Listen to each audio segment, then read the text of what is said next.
Duol mochung' ne yiero IEBC oyango ni osetieko ikruok ne chako chenro mar ndiko jolut ombulu manyien madhi chakore chieng' wuok tich juma manyien. IEBC ochuga put mar rowere okenge mar weyo rowere mondo ndikre kaka jolut ombulu manyien. Kaka jafwambo marwa Chris Owino lero, duolno bende oyango moko kuom lokruok ma giseketo maneno ni yiero maduong' mar higa mar 2027 otim e yo maratiro.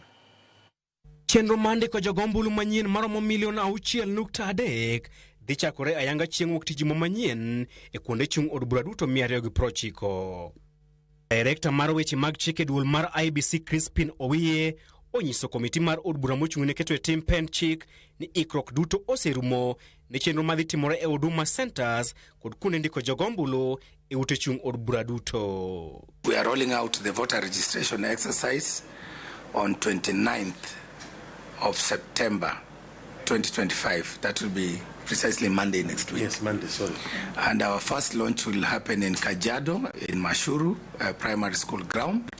That's where we'll have the ceremonial launch.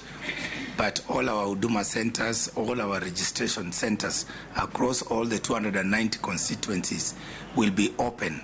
KIMS kit that will be deployed for purposes of registration of Kenyan citizens who are eligible are configured and tested, and Chair, the kits are now ready for that massive activity. Atamalo 70 ma jogo ombulu milion 6.3 ma IEBC geno ndiko gin rowere mag Gen Z, omiyo IEBC ochuga put mar rowere madhi konyo gi sero rowere mag Gen Z mondikre ka jogo ombulu ka gitiyo kod yore manyasani mag tudruok. The first thing is to mobilize young people at the grassroots level where the registration officers are, and also do the digital platform messages and push them there. Wiye bende opedho moko kuom lokruok magiseketo maneno ni yiero maduong' mabiro obak e yo maratiro kendo e yo ma ohuyanga.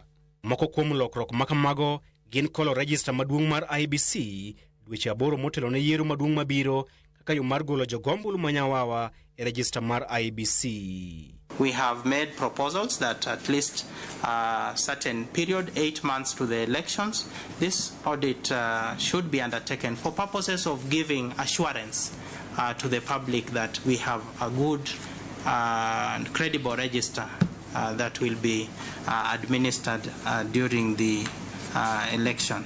E lokruok machielo, IEBC dhi tiyo kod sava 2 e yiero maduong' mabiro, ka sava mokwongo dhi bedo mar yiero ma inyalo yaw po nitiere ng'ur e duoko mag yiero matend piny e kinde ma sava machielo to dhi bedo mar tije mag IEBC ma pile ka pile. It has also ensured that there is a separation of the servers, administrative servers from the election servers, so that when scrutiny is called, then it is possible to narrow down on the servers specifically earmarked for conduct of elections or processing of election results.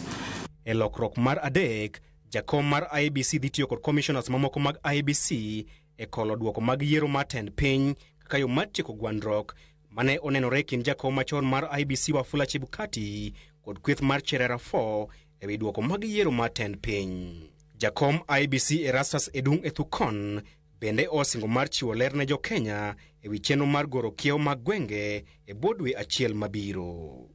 E komachielo, IEBC ogolo siem mager ne jo siasa madhi ataro kod chike mag yiero kaka mucho tulo kaachiel kod miyo jogo ombulu asoya ni ndalogi orumo.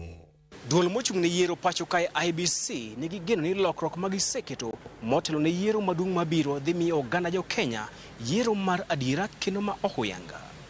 Chris Owino, Ramogi TV, Parliament Buildings, Nairobi.